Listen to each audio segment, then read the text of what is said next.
What's going on, people? We are Tottenham TV here, back again with another Tottenham update. And Ben is unavailable today, but we've got Josh King in the building for his first Tottenham update. How you doing, Josh? Thanks for coming on, mate. Good. No worries. Anytime. I'm glad you're with us. And actually, we're not going to be in the studio for the next few days because my brother Ben and I are going to be in Glastonbury for the weekend.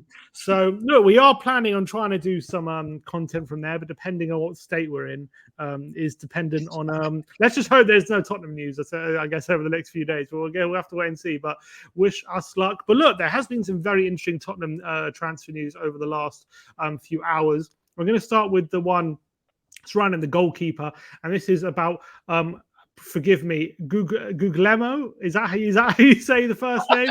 I'm just gonna call him Vicario. I think that's probably it.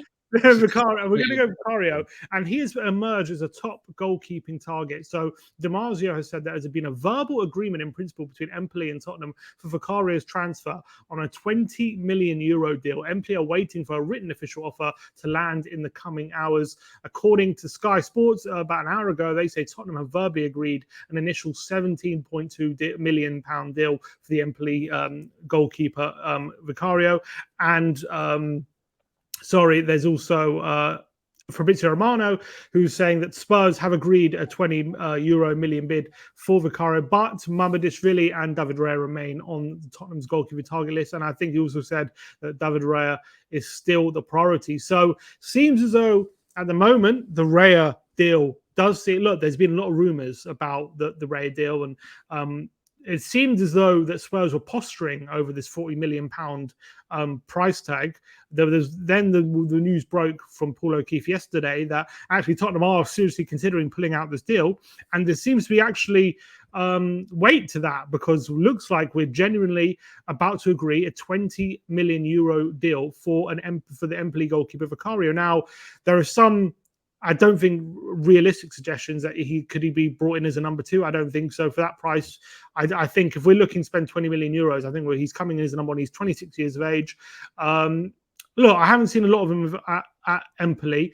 I've done a bit of research. He does seem to be a keeper who is a good shot stopping. He obviously had this viral triple save that went viral like a month ago against Roma. But Josh, what do you think of this potential deal? Is this Levy skimping out again, or is this maybe some clever scouting, do you think, from Spurs? Yeah, I've got mixed feelings on it. First of all, I'm not going to pretend that I have watched him loads. Like you said, I remember that viral save. I'm sure I've heard his name said by people that watch Serie A, but I don't watch it, not regularly anyway. So I'm not going to pretend to know him. But looking into the data and the stats, I have been moaning at Levy for years. And, especially it came to a head this summer when they were saying they were going to start doing some more data stuff and actually employing people that look into data and following the Brighton/Brentford model. And I wanted us to do that. And this is what it looks like sometimes, I think, like a keeper that he's not unknown, but he's not someone that's on the name of everybody's lips. He's not an Onana. He's not David Raya, whatever. Yeah. So I can't really moan at this signing when the stats seem to back it up. Do you know what I mean? So hopefully he ends up being a bit of a gem. If it comes down to him or Raya, I would definitely prefer Raya. I do, to answer your question, I do think it is Levy skimping out a bit, to be honest. A bit even, and it is a bit frustrating, but I'm not, it's not like we've gone from David Raya to, I don't know, getting Joe Hart again, or and you know what? That's a pretty low bar. Well, Big Ange had him at Celtic, didn't he? So maybe he's like, yeah, I guess. But, I mean, looking at his stats from last season, particularly, they don't look for amazing reading. When I'm looking at his overall stats, when it comes to things like, first of all, he's a bit taller than Raya. Maybe that goes into his favor. He's 6'4" compared to. Have we just got the? I think literally while I'm online, have we just got the Vicario? Here we go. I'm not 100% sure. Someone just texted me Vicario. Here we go. I don't know if that might be nothing. Is that rubbish? Someone, let me just do. I'm having a live fact check here. I don't know. Did we just get it? No, we didn't. No. It would be coming up straight away. Whoever that is trolling you hard. No, I've just been trolled. We're not live here, so they can't know. They don't know I'm doing a video. But okay, so we haven't got the here we go just yet. But there are obviously a lot of reliable sources saying this deal has been progressing very, very quickly. For me, look, as I was saying, he's 6'3", so he's a bit taller than Raya. He is quite good at coming for crosses, which Raya is as well. We know that. His passing stats don't look for impressive reading on the face of it, albeit apparently last season he was much better at his passing than he has been this season. So apparently, if you delve deep into stats, there is some encouragement that he can do better passing. And as well, actually, if you actually look into Raya's passing stats, as much as he is a good passer, long range, his short range passing does have a lot to be desired. And maybe we're thinking he's better at build up compared to Raya, who might be better at maybe getting team launching counter attacks with long range passing, or getting launching the ball to like a target man or so, like he's been doing at Brentford. But at the end of the day, the bare-faced facts of the matter is Raya was our first choice target by all accounts. He was the one we went for first, and we've been put off by this 40 million price tag. We've then gone to our second choice, who happens to be 17 million, and does seem a lot cheaper.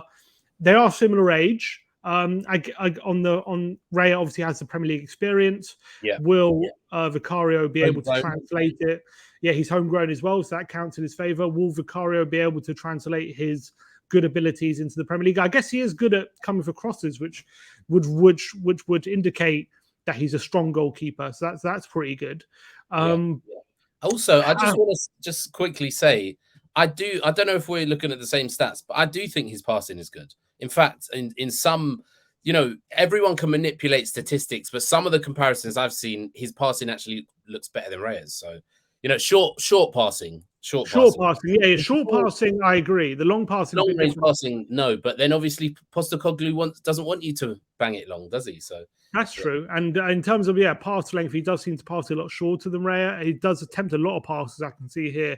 And his post shot XG is above average. It's pretty good. Raya's was also pretty good as well last season. I guess for Empoli, who aren't obviously the best team in Serie A, it's obviously going to be a lot harder. He's going to be facing a lot of shots, but then again, Raya playing for a Brentford team who do tend to be a bit more defensive as well, was facing a lot of shots. So obviously, I think it's just going to add, at the end of the day, going from David Raya for 40 million, who was one of the best keepers in the Premier League last season, to very much in terms of the casual fan, an unheard of Serie A goalkeeper of 17 million, who hasn't really been linked with Tottenham before, is going to add a bit of fuel to the fire, isn't it? When it comes to people criticizing the hierarchy for not going for their first choice target. So if he turns out to not be the goalkeeper we're looking for, then they are going to come under more criticism, aren't they? Let's be honest. Yeah, definitely. And I think it would be warranted, because I can dress it up however I like and say, oh, Vicario's, passing does look better or whatever. But at the end of the day, we all wanted Raya. He was the clear first choice, and it's Levy skimping out again. And I just want to say, on the fee, like, it looks like the talk is that we want to offer 25 mil, which is, close to, or 25 to 27 mil, trying to get a Basuma type deal, when that was a totally different situation, I feel like. And, you got Rice going for 100 plus in his last year. We want 120 minimum for Harry Kane in his last year. You got all sorts of these players flying around. The goalkeeper is one of the most important, positions in a team. You just can't like legislate for that. So I think that 35 to 40 for your first choice isn't that bad in nowadays climate. Do you know what I mean? Yeah, it's not as horrendous. I mean, maybe look, are you overpaying a bit? Yes, we're not overpaying outrageously. It's not like you're asking for 60 million. Then I would say, yeah, that's ridiculous. But 40 is like, are you overpaying a bit? Yeah, maybe they should settle on like 35 or something. Yeah, but like it's not like an outrageous overpayment. Like, and there's very much a possibility now with, Chelsea have a keeper going to Saudi Arabia, United potentially looking for one. They could easily stump up that money if we're not going to get this deal over the line. Do you think this deal by the looks of things, are you now thinking we really are serious about moving away from Raya, or are we still thinking this is being put out in the press to try and lower the price for Raya? I'm 100% certain that the decision's already been made on Raya, because Brentford will not drop their price because they don't have to. There's a market for goalkeepers, in the Prem from the top 6. Someone will get him. Like, whoever fails to get Onana out of United and Chelsea will probably go in for Raya. They don't have to settle for 25 mil or whatever. So I'm pretty sure Levy's just gone, nah, forget it. Let's go for someone else. But last thing I'll say on it is that I wanted us to go with the data approach. Looking at his stats, it makes sense of why we are looking at him. So it's like, I can't really criticize it now. We just have to see how it works out. There has not been a here we go, but Romano did tweet about Vicario 5 minutes ago. He says Tottenham have reached an agreement on personal terms with Vicario on a 5-year contract till 2028. Spurs also agreed personal terms with Raya, but Brentford's 40 million asking price is considered too high. Official bid to Empoli for Vicario soon. This really does seem to be progressing very, very quickly. Definitely happening then, isn't it? Yeah, it looks like it's definitely happening. Yeah, if we bid and we've reached agreement with both parties, it's happening. Yeah. And look, I'll get behind him. And I think it's important if Levy was like, right, this is going to drag on all summer for Raya, for us to get our targeted price, I'd rather get this guy in first before preseason, to be honest. Give him a chance. And look, yeah, because I think the Raya deal in terms of Raya, you're right. They have no reason to lower their price up until maybe later in the window. If there really is options drying up, then they have some incentive. But right now, in June, there's no reason for them to lower their price on the asking price, because they know that there could be a bit of a bidding war coming down the line. Hopefully, this means that extra, this makes sense. If that extra money that we were going to spend on Raya is now, go sweetening up the Maddison thing, or sweetening up like another deal. Like, if it means that we quickly get other signings done, I'm happy. Do you know what I mean? Anything you should see.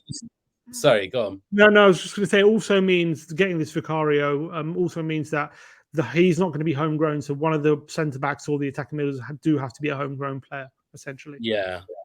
Well, if we got Tillman and Maddison or something. But the last thing I was going to say on it was, we're comparing him to Raya.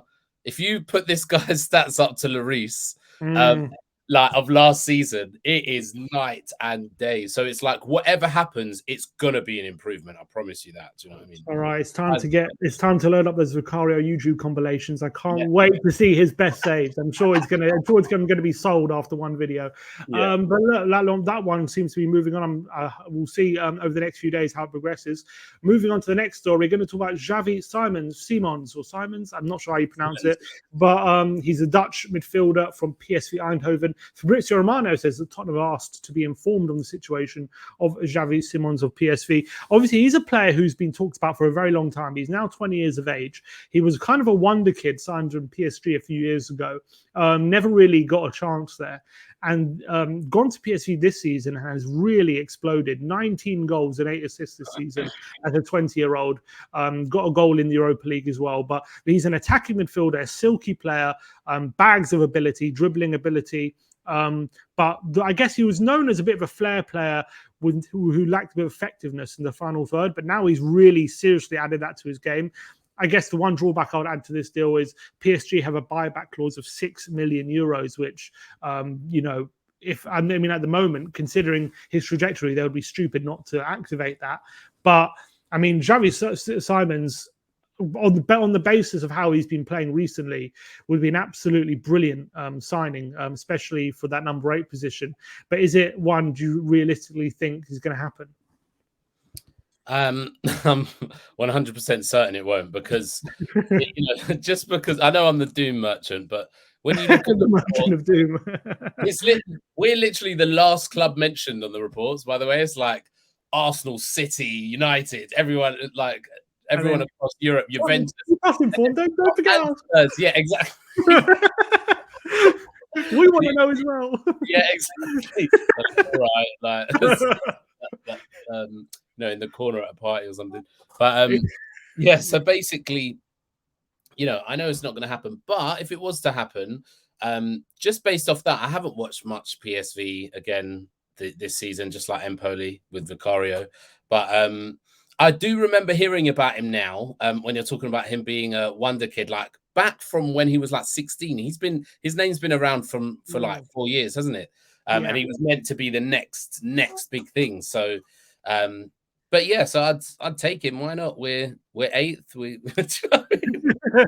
take anyone. I mean, do you see him like with the trajectory he's on, with 19 goals last season in the Eredivisie, as much as it is obviously the Dutch league, but for a 20-year-old, to be hitting those numbers is seriously impressive, especially a player who's not a striker in that position. He can play in the front three, but he's definitely not a number 9. So his trajectory seems like maybe this is the season he's exploding. If PSG don't take up that option, do you see it must be a seriously significant feat to get him out of PSV if he's going to be hitting those kind of numbers at such a young age? And is it going to be a comparable feat to someone like Maddison, do you think? Oh, it's hard to say. I hope not. That I know that obviously he's highly rated, but when there was a 6 million buyback clause on him, I hope it'd only be 30. Do you know what I mean? Something like that. But, you know, it's hard to say, I suppose. If he's Maddison money, no, I don't want him. We need a homegrown person in that. That's true. Yeah, it's one I don't see, or I don't see it really seriously happening. I think he's probably beyond us at this point because he's a wonder kid that's been known for a while, because PSG have the buyback, and because he's really exploding massively. In a weird way, if he'd only got like 10 goals, I'd say yeah, we might have a chance. But now he's like getting 20. He's getting too many for us already. So like, I think he's probably out of our price range. In terms of just going back to the other story just for 1 sec, I just want to add that Romano has also tweeted about him. He said, if you don't know Vicario, don't worry, he is a very good goalkeeper, probably one of the best in Serie A. Last season he was up there with Onana and Maignan as one of the star keepers, and what he did last season was really special. So Romano rates him very, very highly. So that's something else to add to the Vicario deal. So maybe there's definitely more to it, but look, we'll talk about that another time. Moving on. This is from a centre-back point of view. This is coming from Fabrizio Romano. He says that Tapsoba is keen on a Tottenham move, with Tottenham starting concrete contacts, nothing advanced yet, and build out in Germany. He says Edmond Tapsoba is a top target for Tottenham. He's a centre-back I'm really excited about the potential. 24 years of age. In terms of his stats, his passing seems to definitely stack up with some of the modern-day centre-backs. He's definitely a very strong centre-back as well. He's young. He's right-footed, can play on the left-hand side. In terms of if the price is competitive with 50 million with Guehi, if that's way out of our price range, he would definitely be someone who I think should be one of our top targets in centre-back position. And I'm glad that the interest definitely seems to be serious. But does Tapsoba excite you, Josh? Yeah, he's another one that I'm not going to pretend I know everything about, but he's actually someone I have looked into a lot today when the links started coming. And yeah, I feel like it always throws me off when you've got these right-footed players that play on the left. I always feel like it's better to be symmetrical, like have an actual left-footed LCB. But everyone assures me that apparently he's brilliant at playing out from the back on the left. So why not? And, he's got all the physical attributes. He's of the right age. My only worry is there seems to be this, there's been no talk of figures yet at all. Like Fabrizio Romano hasn't mentioned a figure. No one's mentioned a figure. And I think people are assuming that he won't be as much as Guehi, but I think he will. I think that he'll be 50 million. Well, I think that they don't play around Leverkusen. What's he got? 3 years left on his contract. Leverkusen don't play around when it comes to fees. Do you know what I mean? So I think he's not going to be that far off it. Like maybe 50 million euros rather than pounds or something like that. 2026, so 3 years. Yeah. Yeah. So I really don't think, and he's a key player to Xabi Alonso. Do you know what I mean? So. I think people are crazy. I think Levy probably thinks that he's going to be cheaper because he thinks everyone should be cheaper. Do you know what I mean? Oh, forget about forget Palace. Well, I'll go to Leverkusen and get this person cheaper. But that he's not going to be cheaper. And all centre back is such a sought after position right now. Look at what Arsenal are doing, signing Timber and all that sort of stuff. Like you need to pay big. Look, you know, centre backs are expensive now. So I'm hoping that I want us to spend 100 million on centre backs, and I'd love Tapsoba to be one of them, to be honest. Well, yeah, apparently we're interested in signing like a few centre backs. So in terms of Ali Gold said we want someone who can play on the right or the left. He definitely represents that. But we're looking for maybe a younger centre back and maybe a more experienced one. I'm not sure which category this Tapsoba falls into, but he has obviously been a regular for Leverkusen for many years now. He broke into the team a few years ago, so this wouldn't be he wouldn't be inexperienced. I wouldn't call him a young. I mean, he is young, but I wouldn't call him like a young, inexperienced centre back who would be coming in kind of. Wanting to like learn off another. He would be coming in to start 100%. He'd be coming in to take that left centre back spot. And for sure, for me, I think he does tick a lot of boxes for Spurs as well. He's very tall. He's 6'3" as well. So he's aerially pretty dominant, I think. He's a very strong centre back. I think, in terms of passing, he's very good. I guess, price would definitely be a sticking point. And whether come from the Bundesliga or how he would pair up with Romero, I guess, is going to be another kind of issue. Does Romero need someone a bit more older than him and like willing to like be not like maybe a bit more like mature in a way, like because Romero is very rash on the ground, isn't he? He goes in for things. Do we need someone who's a bit more reserved?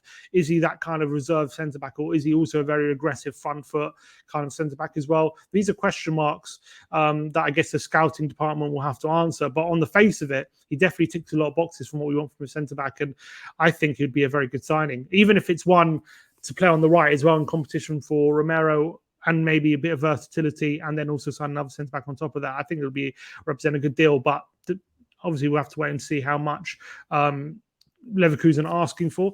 And the last story, we're going to talk about Tosin Adarabioyo, and this is coming from the Evening Standard. They said Tottenham have identified Fulham centre-back Tosin Adarabioyo as a possible centre-back target this summer. Mark Guehi is another possible target, but Crystal Palace are demanding £50 million.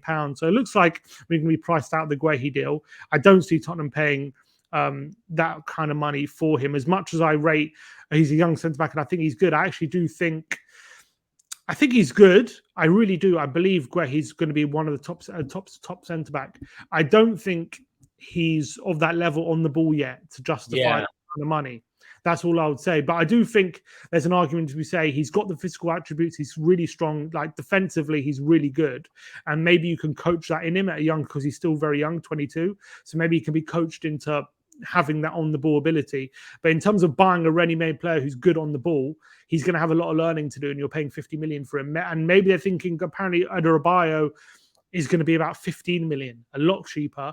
He's 25 years of age, also homegrown. That's what Paul O'Keefe is suggesting, that Adarabioyo is going to be about 15 million. I think he's also got 1 year left on his deal. I think. Okay. So I think that plays into it. I've been impressed with Adarabioyo since he's played for Fulham. I thought he's good. I haven't looked at him and thought, we need to get this guy. But I've always been thought he's looked quite good on the ball. He's got good, decent passing range. He's obviously a tall lad. I don't think great what? Great in duels. Very good in duels. I don't believe he's like the quickest of defenders, but on the ball he does seem to be composed. Do you think maybe at 50 million that's a bargain? Maybe people aren't looking at, or do you think maybe he is there's a reason why maybe there's other top clubs haven't had a go at him? Well, to be honest with you, when I first heard about this, I was a little bit negative on it.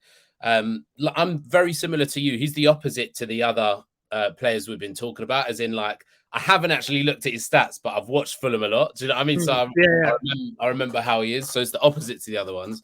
I was always very impressed with him as well. I'm trying to think of the exact game, but there was one game, I think it was against one of the top six, where he proper was a monster in that game. Do you know what I mean? And he did catch my eye, but I was still is he consistently good enough? He's coming from Fulham. Fulham aren't even a team that are known for getting brilliant talent, if that makes sense. And he's not necessarily a guaranteed starter at Fulham as well. He made 25 appearances last season, but so he was most of the time he was, but he wasn't like this guy's in our team no matter what kind of thing. Exactly. And he's 25. He's not like 23, 22 or something. And so I was like, no. But then as soon as you've said 15 million, year left on his contract, I'm kind of into it now. I feel like, that could be he's definitely better than what we've got. I think he's definitely better than Dyer when I've watched him. He's less error prone. He's got more presence about him. The one thing I didn't really monitor was his on the ball stuff. I don't know how good he is under pressure. Can he play his way out? So if the stats line up on it, I'll go and have a look at this. Then yeah, I'd go for it. 15 million, him and Tapsoba. One sec. He's an LCB, isn't he? Tosin, I know he's right-footed, but I think he can play on either right or left. I think he mostly plays on the right, if I remember rightly, though. I think we definitely need a left-footed centre back though. So if we sign both of them, I wouldn't be happy. Yeah. In terms of stats, he does in terms of aerially, he seemed to perform very strong. In terms of his on the ball ability, like his progressive passes, he seems good. Progressive carries, he seems to be above average, like in terms of able to carry the ball into midfield and stuff. His pass completion seems to be very poor, though. But I wonder if that's because he's playing a lot of long passes potentially, or maybe he's playing riskier passes. But his pass completion is in the 32nd percentile, which is quite low for a centre, which is very low for a centre back. I mean, 82%. Sorry, I would say, and he attempts 56 passes a game, which is above average. So he doesn't scream like this guy is amazing on the ball, but it seems to be good, and maybe in a more possession-based system at Tottenham rather than at Fulham, where they have been a fairly defensive side under Marco Silva. Maybe that's something to look into. Again, when I've seen in terms of the stats, maybe some suggest something different, but in terms of the eye test, I've always liked the look of him. I remember talking about him a couple of years ago when we were linked with him and being quite in favour of the idea, but he never really progressed into like an amazing centre back. But he's always been someone who's always done a good job, it seems, for Fulham when he's brought in. I guess 15 million. Can you really go wrong if he's a rotational option? I guess if it falls flat, you can always get rid of him for not too much of a loss. I guess if he's kind of competition for Romero on the right, and then you get another left centre back, I'm not mad at it. I guess he's good there. Yeah, I agree. If he's third, fourth choice, which is like if we're clearing out Dyer, maybe is Davis even going to be a centre back this season? But like if we're clearing out all our centre backs, if we clear out, doesn't look like he's coming back. Sanchez and Dyer, then definitely go and get him. Hopefully, but we need to sign 3 centre backs then for me. Do you know what I mean? Yeah, 100%. Then we need another one. The Romans are at the moment only 2, but. Yes, look, it's going to be very interesting to see how that. It's not the first time he's been linked, so we'll see how that one plays out. But look, Josh, appreciate your time, mate. Thanks for joining me on today's update. Hopefully, it won't be the last one of the summer, so hopefully, we'll get you on again soon. Cheers for helping me out. And look, if you just want to discuss anything we've talked about today, leave a comment in the comment section below. Like, subscribe, and comment. And as always, come on, you Spurs.